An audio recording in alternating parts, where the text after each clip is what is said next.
Hello. Today I prepare for my patient. This woman, she have 2 days pregnant, delivery, baby, newborn. Okay, I prepare for her cake. Yes. Yeah, she's happy. Okay. Celebrate, no? And she's named Elsa. Huh? Elsa. Elsa. Yes. Elsa is going to deliver in 2 days. Yeah. Okay. Okay. I prepare for her tea, Lipton tea. Kailangan Lipton tea. And I prepare fruits Okay. and water. And water. Yes. Already I know she don't have not diabetic, nothing, not cholesterol, anything. Normal pregnancy, Yeah, healthy she's baby. normal, yeah. Okay. Normal. So this is just a celebration of the. Okay. Okay. See? Congratulations. And cake. Thank you. That's it? Yeah. Okay. Oh, feedback. Very nice. That's good, no? Why?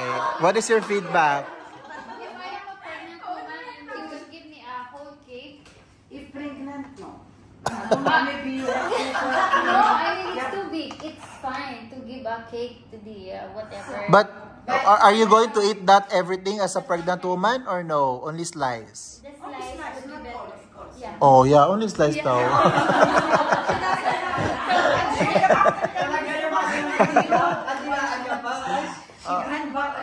Okay, kayo, what are your feedback about her presentation? Huh? Excellent.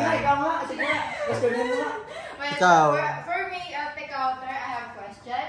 First, it's good you have cake for congratulate her, but for me, it's not in a good way because she's delivering 2 days. She needs more soup so she can have milk for her babies and more protein and vitamins in her bodies. So cake is good, yeah, for congratulations, but it's not a proper way to eat. Sorry. Yeah, but what did you initially prepare? You prepared food before, right? Congratulations. What did you prepare? The food that you prepared Yeah, the before? kapsa, that's why. Yeah. I have pictures. Yeah. Why did you prepare kabsa for a pregnant woman? I prepare already. Oh. We didn't have to talk. We ate already. Thank you. Okay, thank you.